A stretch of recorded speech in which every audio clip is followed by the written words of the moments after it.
Hala Tres Marias, ganito pala ang ginagawa pagka wala si Teacher Nida.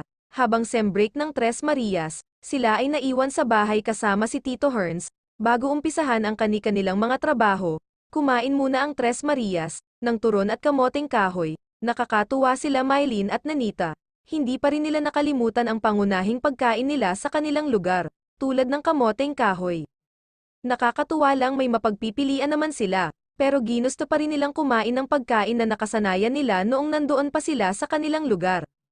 Nakakahanga lang sila Mylene at Nanita, kahit malayo na ang estado ng pamumuhay nila noon at saka sa ngayon, ay hindi pa rin nila nakalimutan kung ano ang kanilang pinagmulan. Isa yan sa mga hinahangaan ng mga taong nagmamahal sa kanila.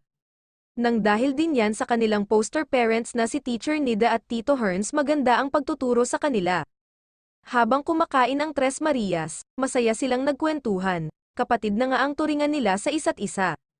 Lalo na si Zinnia, nagkaroon siya ng instant na dalawang kapatid.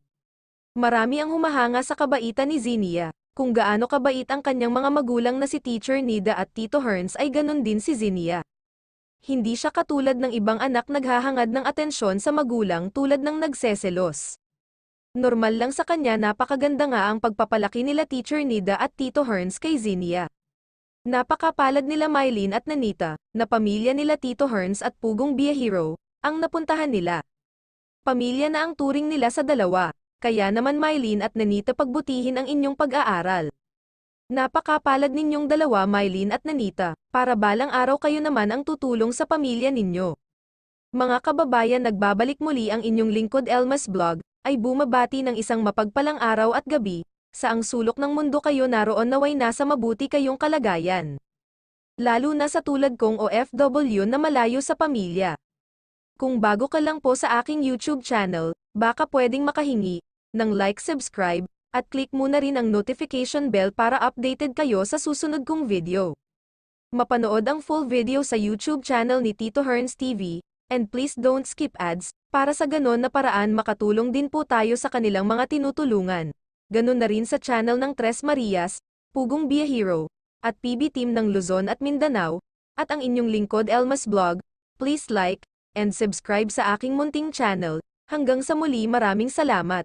God bless us. Ayan, yun po yung Tres Marias.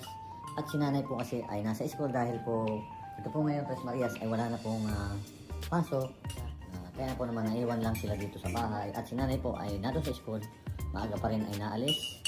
At ako ang pasamantala nila naiwan dito para naman dito sa Tres Marias. Ayan. Ayan, maaga po. Ano yung kinakain nyo? Balingoy. Po sila ito. Anong tawag dito sa ganitong pagkain nyo? Walang pinggala. Ayan.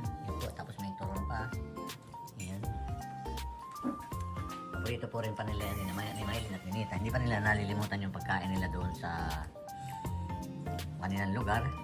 Kahit naman kami.